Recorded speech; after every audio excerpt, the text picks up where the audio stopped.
महानगरपालिकेच्या निवडणुका आत्ता होतील असं म्हणता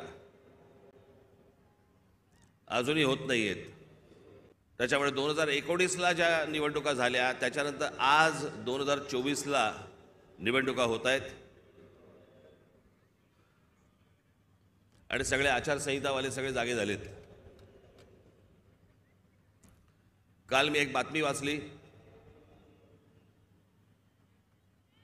की आचारसंहितेसाठी म्हणून निवडणुकीसाठी म्हणून महानगरपालिकेची जेवढी हॉस्पिटल्स आहेत तिकडचे डॉक्टर्स आणि नर्सेस यांना निवडणुकीच्या कामावरती जुंपवलंय.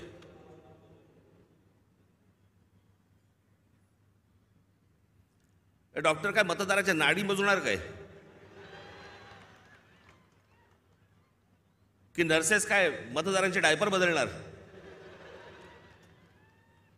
ज्याच्यासाठी म्हणून त्यांची नेमणूक केलेली आहे, ज्या रुग्णांसाठी म्हणून नेमणूक केलेली आहे तिथे ते नसावेत का? आणि निवडणुका होणार आहेत ही गोष्ट जर समजा निवडणूक आयोगाला माहिती असते ना प्रत्येक वेळेला,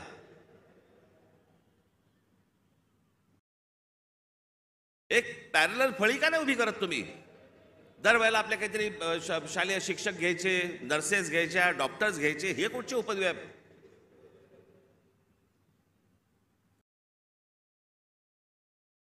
मी आपल्याला आत्ताच सांगतोय, ज्या डॉक्टरांवरती आणि ज्या नर्सेसवरती ही निवडणुकीची जबाबदारी टाकलेली असेल तिथे त्यांनी जाऊ नये.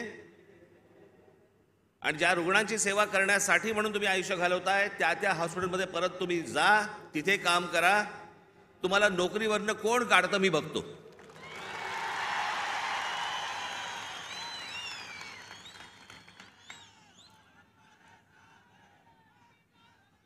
आज सगळेजण तुम्ही महाराष्ट्राच्या कानाकोपऱ्यातनं सर्वजण आलात.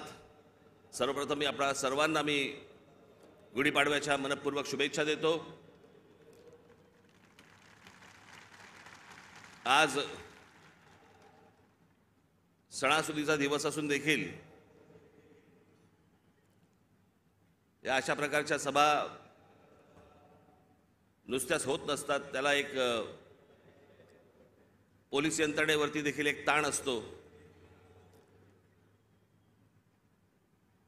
पण आपल्या सणासुदीलाच्या दिवशी सगळ्या गोष्टी बाजूला सारून अशा कामांना ज्यावेळेला पोलीस माझे सहकारी ज्यावेळेला जुंपलेले असतात त्या सर्व पोलीस अधिकाऱ्यांचे,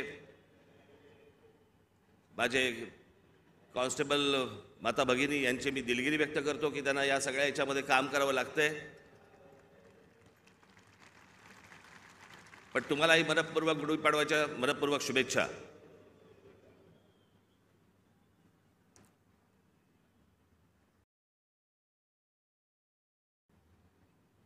जसे तुम्ही ऐकत होतात तसा मीही ऐकत होतो. जसे तुम्ही वाचत होतात तसा मीही वाचत होतो. त्या अमित शहांच्या भेटीनंतर जे काही चक्र सुरू झाली, बरं हे आमचे बांधव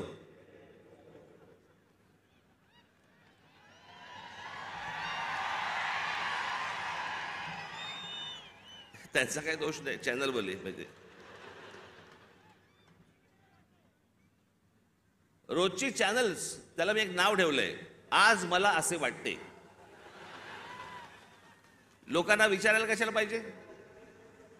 राजकारणाला विचारायला कशाला पाहिजे? दे ठोकून आपली बातमी.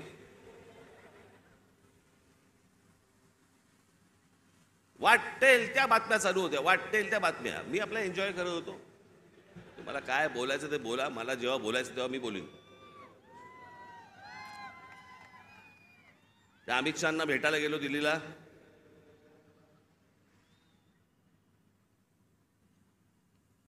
तर तिथे अमित शहांना भेटीच्या वेळेला कोण? अमित शहा आणि मी. तुम्हाला कुठून रे कळलं?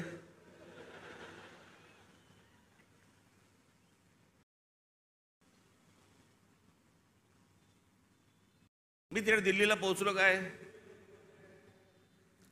राज ठाकरेंना 12 तास थांबायची वेळ आली. अरे गधड्या, दुसऱ्या दिवशीची भेट होती. 12 तास थांबायची कुठून आली? आदल्या दिवशी पोहोचलो तिथे रात्री. त्यात थांबायचा काय विषय आला? पण हे थांबत नाहीत. मला असे वाटते, तिकडे काही पत्रकार मला भेटले, मला बोलले साहेब कधी भेटायचं? म्हटलं मला नाही भेटायचं. माझ्याकडे आता सांगण्यासारखं काही नसेल तर मी काय सांगू? मला सांगा, काय बोलू तू? म्हणून मी नाही म्हटलं. मी भेट झाली, तिकडनं विमानतळावरती आलो. इथून जाताना पण वो देखो जा रहे हैं.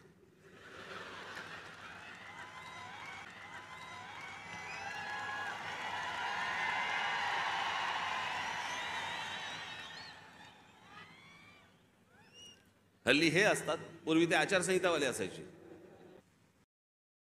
पोचलो तिथं रात्री, त्यात थांबायचा काय विषय आला? जवळपास 32 आमदार, 6-7 खासदार आपण एकत्र बाहेर पडू आणि काय मग नंतर माझा महाराष्ट्र दौरा सुरू झाला. तोपर्यंत इकडे सगळे काहीतरी बांधणी सुरू होती. मी आता काही नावं नाही घेत कोणाची. आणि ह्यांना वाटलं मी काँग्रेसमध्ये जायला. म्हटलं मला पक्ष फोडून कुठचीही गोष्ट करायची नाही.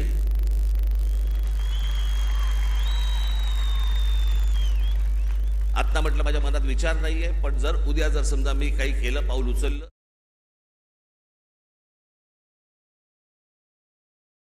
ही गोष्ट करायची नाही. काही केलं, पाऊल उचललं तर स्वतःचा राजकीय पक्ष काढीन, पण कोणाच्या हाताखाली काम करणार नाही. ही गोष्ट मी माझ्या मनाशी मी खुणगाटच बांधलेली होती. माननीय बाळासाहेब ठाकरे यांच्याशिवाय मी कोणाच्याही हाताखाली काम करणार नाही. तरी त्यातल्या त्या एकाला संधी दिली होती, समजलंच नाही.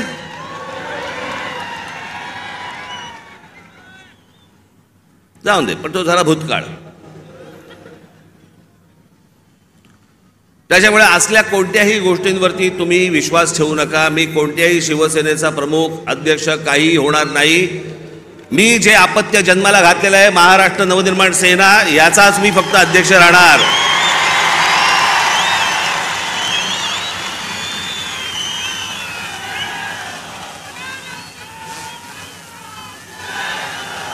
तुमच्या सगळ्यांच्या विश्वासावरती हा जो पक्ष आजपर्यंत उभा केलेला आहे, त्याला 18 वर्ष झालेली आहेत. ही असली गोष्ट माझ्या मनाला शिवत देखील नाही. पण काही नाही, मी आपला हसत होतो, कारण त्यांचं काही करू शकत नाही आपण. आज मला असे वाटते, वेगवेगळ्या बातम्या, वेगवेगळ्या गोष्टी येत होत्या. मी खरं तर काही गोष्टी लिहून आणल्या होत्या तेव्हा. मग ते काहीतरी जागा वाटप,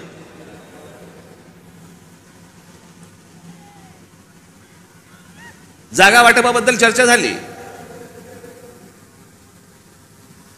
पण मी तुम्हाला खरं सांगू ना, मी शेवटचा जागा वाटपाच्या चर्चेला जो बसलो होतो 1995 साली, त्याच्यानंतर मी आजपर्यंत जागा वाटपाच्या चर्चेला मी कधी बसलो नाही. त्याच्यामुळे माझं टेम्परामेंटच नाही. 2 तू घे, 4 मला दे, मग ही नको, ती तू घे, तू ही घे, मग मला इथे सरकव, मग ह्याला इथे. मला ते जमत नाही, माझ्याकडनं होणार नाही, माझ्याकडनं जमणार नाही.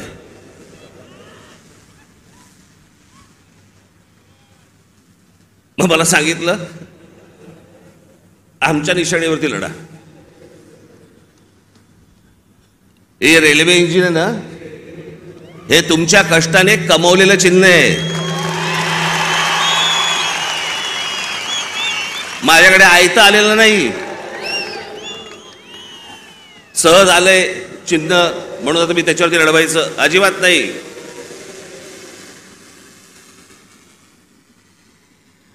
चिन्हावरती कॉम्प्रोमाइज होणार नाही.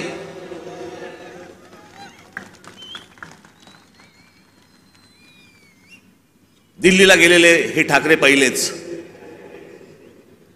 पत्रकारांना माहीत नसतं, काही माहिती नसतात, जुन्या गोष्टी काही कल्पना नसते. आत्ताच्या काही गोष्टी माहिती असतात त्याच्यावरती आपले बस रेटायचं.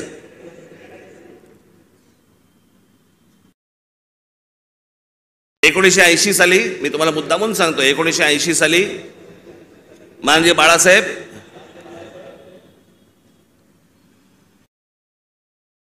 हे दिल्लीला इंदिराजींना भेटायला गेले होते, संजय गांधींना भेटायला गेले होते. आणि भेटीला जायला काय प्रॉब्लेम आहे मला कळत नाही. मला अनेक लोक येऊन घरी भेटतात, म्हणून मी काय समजायचं, वार हे आता माझ्या घरी भेटायला आलेत मला, आता असं नाही समजत. कोणी कोणाकडे भेटायला जात असतात, गोष्टी लोक जात असतात, त्यात मोठेपणा आणि कमीपणा कसला आला. अहो वर्ष दीड वर्ष झाले आपले महाराष्ट्राचे मुख्यमंत्री माझ्याशी बोलतायत, आपण एकत्र आलं पाहिजे, आपण एकत्र काहीतरी केलं पाहिजे. म्हटलं शी,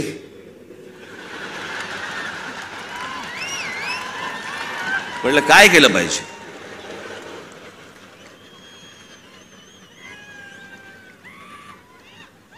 असं वर्ष दीड वर्ष ऐकतोय. मग मी शेवटी एक काम केलं, मी म्हटलं बाबा मला समजेना, मला देवेंद्रजी पण सांगत होते, फडणवीस एकनाथजी पण सांगत होते आपण एकत्र आलं पाहिजे, एकत्र आलं पाहिजे. म्हटलं एकत्र आलं पाहिजे म्हणजे काय.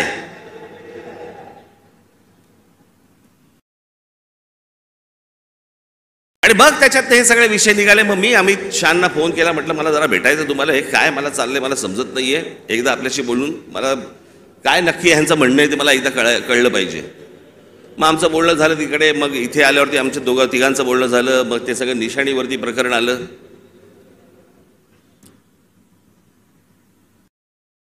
मग लगेच सुरू झाले एका भेटीत, एका दौऱ्यात. मग आता त्या लाव रे तो व्हिडिओचं काय होणार. मी तुम्हाला पहिली गोष्ट एक सांगतो, थोडीशी पार्श्वभूमी देतो. माझा जन्म ज्या घरात झाला त्या घरामध्ये शिवसेनेचा जन्म झाला.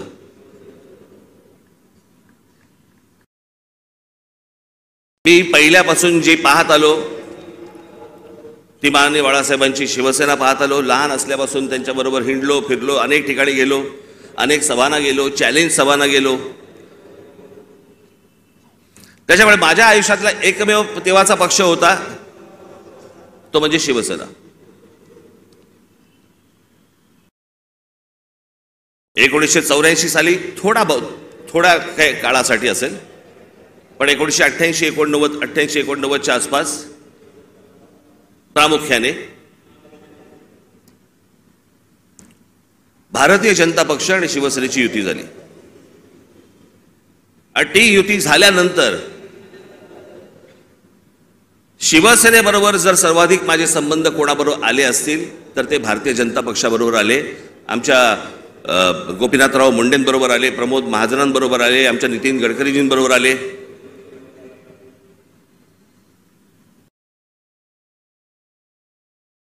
आणि ह्यांच्याबरोबरचे जे माझे संबंध होते हे राजकारणाच्या पलीकडचे पण होते.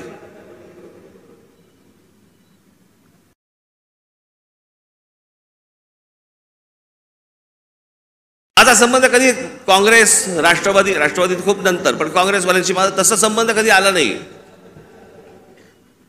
भेटी होत्या, म्हणजे पु ल देशपांडेंच्या भाषेत सांगायचं तर काँग्रेसवाल्यांबरोबर भेटी होत्या, पण गाठी पडल्या त्या भाजपवाल्यांबरोबर.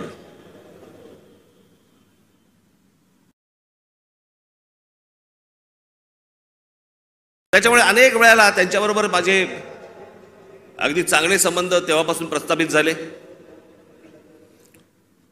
मग आमचे प्रमोदजी गेले, मग त्या दरम्यान मी गुजरात दौऱ्यावरती गेलो. नरेंद्र मोदी यांच्याबरोबर माझे संबंध प्रस्थापित झाले. मी गुजरात पाहिला, त्यावेळेला खूप चालू होतं की गुजरातमध्ये कशा प्रकारची प्रगती होते, कशा प्रकारची डेव्हलपमेंट होते.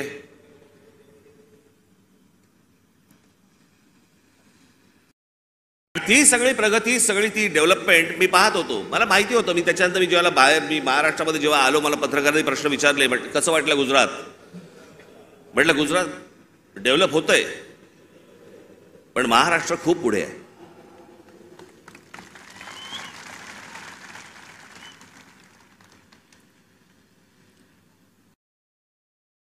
मग त्यावेळेला ते जसे जसे त्यांच्याबरोबरचे संबंध माझे प्रस्थापित व्हायला लागले, एक वेळ आली या देशामध्ये हा राज ठाकरे पहिला माणूस होता ज्यांनी या देशाचे पंतप्रधान नरेंद्र मोदी व्हावेत असं बोलणारा पहिला माणूस मी होतो. त्यांच्याही पक्षातलं कोणी बोललं नव्हतं तोपर्यंत.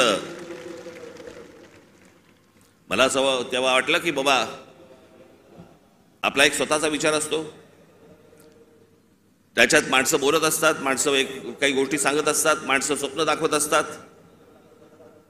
स्वप्न सत्यामध्ये उतरावीत अशी प्रत्येकाची अपेक्षा असते, आशा असते. आणि मग ज्या वेळेला 2014ची निवडणूक झाली, 2014च्या निवडणुकीच्या अगोदर मी काही अनेक भाषणं त्यांची ऐकत होतो, आणि 2014ची निवडणूक झाल्यानंतर मला असं वाटलं, अरे मी जे ऐकत होतो ते आता मला या 5 वर्षात दिसत नाहीये. काहीतरी वेगळ्याच गोष्टी दिसत आहेत. नोटबंदी काय दिसते, बुलेट ट्रेन काय दिसते. मी तुम्हाला आजही सांगतो, ज्या गोष्टी मला पटलेल्या नाहीत त्या मला पटलेल्या नाहीत. उद्या कितीही संबंध परत चांगले झाले किंवा नाही झाले तरी ज्या गोष्टी मला चांगल्या वाटल्या स्वागत करणार, ज्या गोष्टी नाही पटल्या विरोध करणार. आणि ज्या माणसावरती सर्वाधिक विश्वास असतो, 30 वर्षानंतर राजीव गांधींची सत्ता आली होती 1984 साली, त्याच्यानंतर 20-30 वर्षानंतर एका माणसाच्या हातात या देशाचं बहुमत आलं. मी विचार करतो या देशाचं काय काय गोष्टी होऊ शकतात, काय काय गोष्टी घडू शकतात.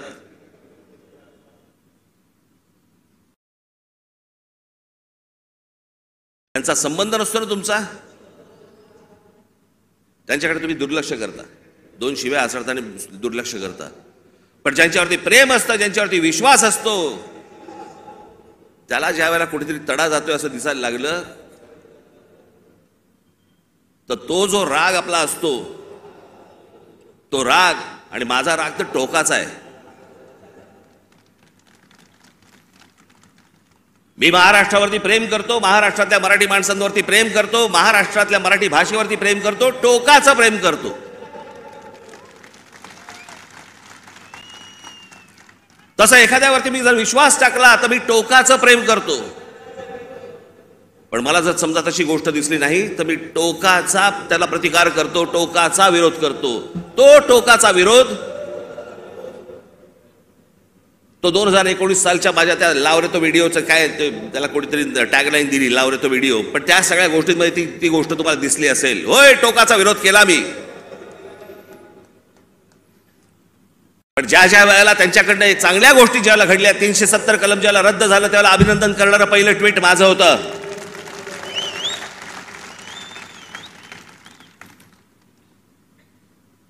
गेल्या 5 वर्षामध्ये ज्या गोष्टी चांगल्या गोष्टी घडलेल्या आहेत त्याचं अभिनंदन केलंय, स्वागत केलेलं आहे. एनआरसीच्या बाजूने मोर्चा काढलेला आहे. जी गोष्ट योग्य ती योग्य, जी गोष्ट अयोग्य अयोग्य. वाटायला लागलं की अरे एका प्रांताचा विचार करतोय,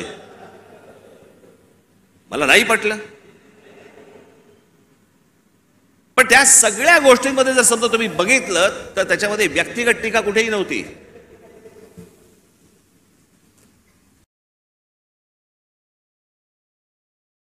आज उद्धव ठाकरे आणि संजय राऊत ज्या प्रकारची टीका आज नरेंद्र मोदी आणि भारतीय जनता पक्षावरती करतायत तशी माझी टीका नव्हती. मला काही नको होतं, मला मुख्यमंत्री पद मिळालं नाही म्हणून मी विरोध नाही केला, मला भूमिका पटली नाही म्हणून मी विरोध केला.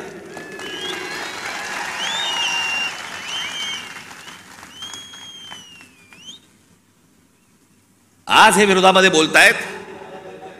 मग ज्या वेळेला मी बोलत होतो त्यावेळेला खिशातले राजीनामे बाहेर काढून माझ्याबरोबर का नाही आलात? त्यावेळेला सत्तेत मिळणारा मलिदा चाटत बसले होते ना. आज ह्यांना या गोष्टी सुचतायत. याचं कारण तुमचा पक्ष फुटला म्हणून, याचं कारण तुम्हाला सत्तेत हाकलवलं म्हणून. तुमच्या स्वार्थासाठी म्हणून या सगळ्या गोष्टी तुम्ही केल्यात. मी त्या गोष्टी नाही केल्या. मला भूमिका नाही पटली म्हणून मी विरोध केला.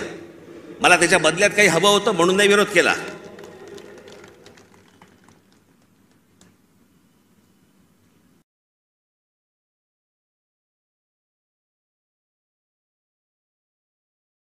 मी आज काही तुमच्यासमोर फार लंब चौडं काहीतरी बोलायला आलो नाहीये. तुमच्या ज्या काय अपेक्षा आहेत, तुम्हाला काय हवंय ते सांगण्यासाठी आणि मांडण्यासाठी म्हणून मी तुमच्या समोर आलोय आज.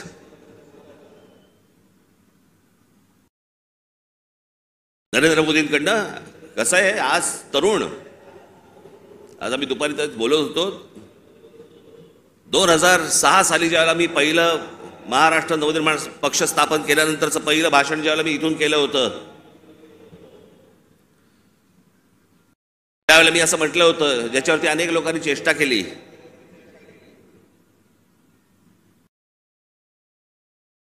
मी म्हटलं होतं की माझ्या महाराष्ट्रामधला शेतकरी हा जीन्स घालून ट्रॅक्टरवरती बसलेला मला शेतकरी मला अपेक्षित आहे, हवा आहे भविष्यात.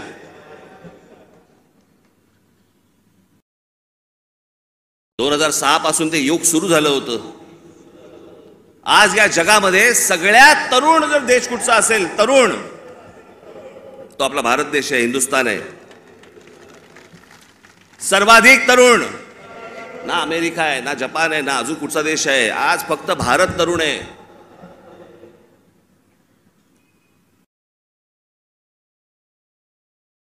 या तरुणांना, या तरुणींना शिक्षणाची गरज आहे, चांगल्या शिक्षणाची गरज आहे, तंत्रज्ञानाची गरज आहे, उत्तम नोकऱ्यांची गरज आहे, उत्तम व्यवसायाची गरज आहे, त्याच्यासाठीच्या मार्गदर्शनाची गरज आहे. त्याच्यासाठी म्हणून राज्य सरकार आणि केंद्र सरकारने आता काम केलं पाहिजे.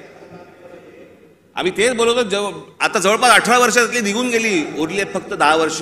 10 वर्षानंतर हा देश पुन्हा वयस्कर व्हायला लागणार.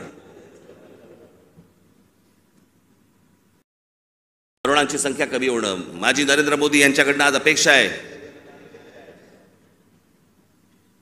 बाकी सगळं सोडा, या तरुणांकडे, या भारतातल्या तरुणांकडे पहिल्यांदा लक्ष द्या.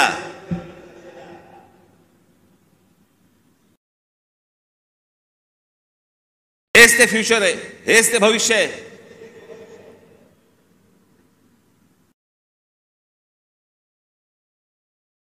दुपारी बोलताना आमचा तोच विषय तोच होता की बाबा हे बघ, हा काळ कधी होता. प्रत्येक देशाचा एक काळ येतो.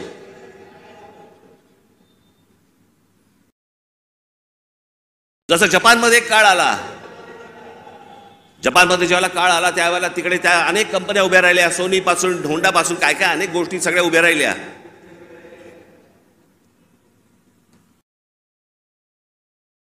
अनेक व्यवसाय उभे राहिले, अनेक व्यावसायिक उभे राहिले. ज्याला घुसळून काढणं म्हणतो ना आपण, तसं सगळं अख्खा घुसळून निघाला तो देश. आज बघा कुठच्या कुठे असा हा देश घुसळून निघाला पाहिजे. तसं जर आज उद्या घडलं नाही, सगळ्याच गोष्टींवरचा समाजाचा विश्वास उडून जाईल. या देशामध्ये दुसरं तिसरं काही होणार नाही. या देशामध्ये फक्त अराजक येईल.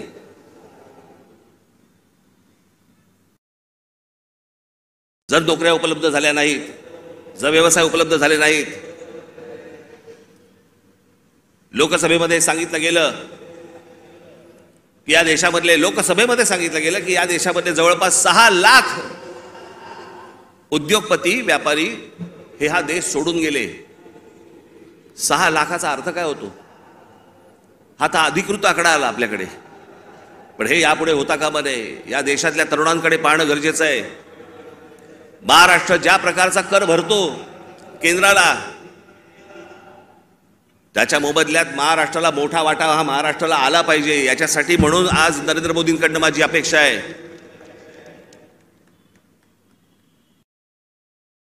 अनेक गोष्टींची अपेक्षा आहे. पुढचं काय 5 वर्षात काय घडतंय, ही निवडणूक, येणारी लोकसभेची निवडणूक या देशाचं भविष्य ठरवणार आहे.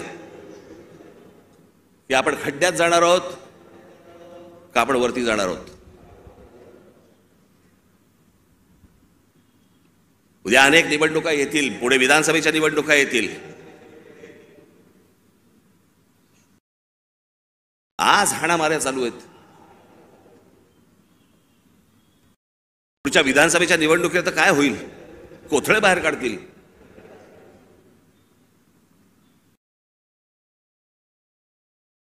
याचं कारण मी मागच्या वेळेला तुम्हाला आठवतं, मी बोललो होतो तुम्हाला इथेच गेल्या वर्षीच्या सभेमध्ये का त्याच्या गेल्या वर्षी सभेमध्ये तर आठवत नाही. महाराष्ट्रात कॅरम चुकीचा फुटला गेलाय. कोणाच्या सोंगट्या कोणाच्या भोकात आहेत तेच कळत नाही.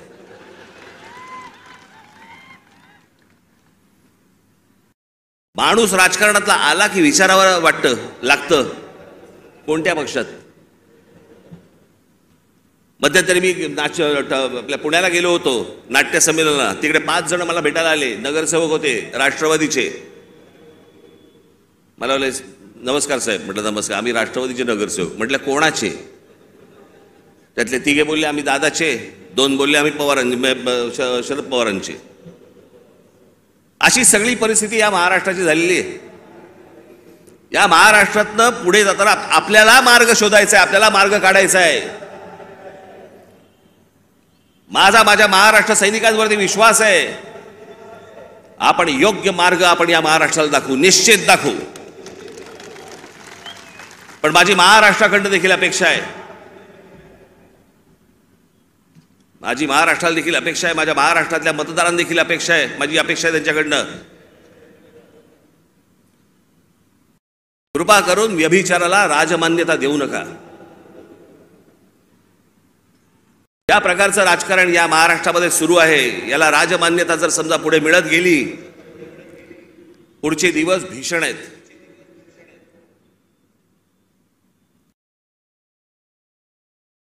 या आजच्या सगळ्या परिस्थितीमध्ये जेव्हा सगळ्या बाजूने मी जेव्हा पाहतो,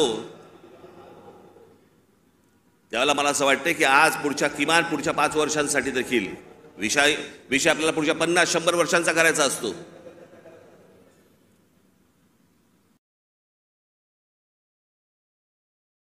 पण इथे ज्यावेळेला मी बसलो होतो, ज्यावेळेला देवेंद्र फडणवीस आणि मुख्यमंत्र्यांबरोबर, त्याच्यानंतर माझं आणि देवेंद्र फडणवीसांचं बोलणं झालं आणि मी म्हटलं की मला नको ते, म्हटलं तर मला त्या वाटाघाटी बेटाघाटी मला पाडू नका याच्यामध्ये.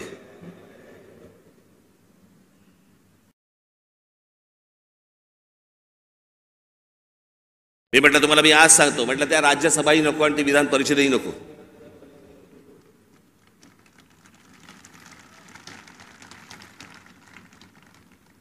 पण या देशाला चांगल्या खंबीर नेतृत्वाची गरज आहे, ज्याच्याकडनं माझ्या अपेक्षा आहेत त्याही पूर्ण झाल्या नाहीत तर राज ठाकरेंचं तोंड आहेच.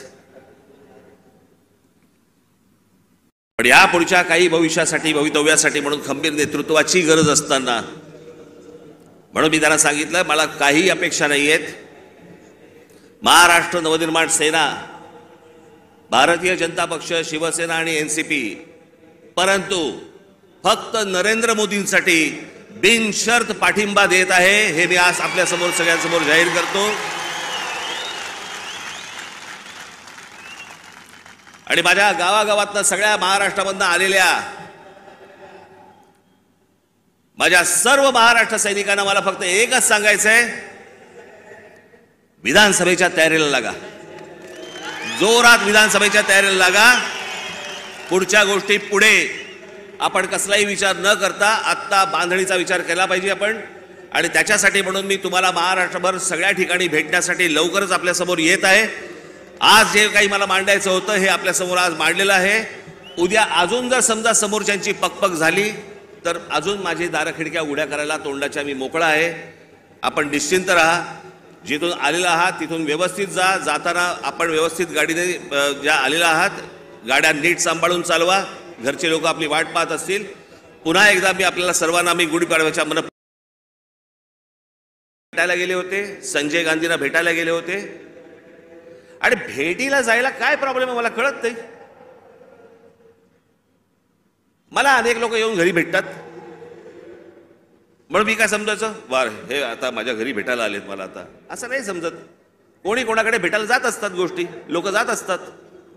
त्यात मोठेपणा आणि कमीपणा कसला आला? अहो 1.5 वर्ष झाले आपले महाराष्ट्राचे मुख्यमंत्री माझ्याशी बोलतायत, आपण एकत्र आलं पाहिजे, आपण एकत्र काहीतरी केलं पाहिजे. म्हटलं शी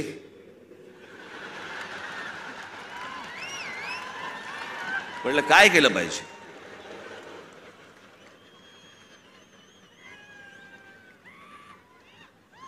असं वर्ष दीड वर्ष ऐकतोय. मग मी शेवटी एक काम केलं. मी म्हटलं बाबा मला समजेना. मला देवेंद्रजी पण सांगत होते, फडणवीस, एकनाथजी पण.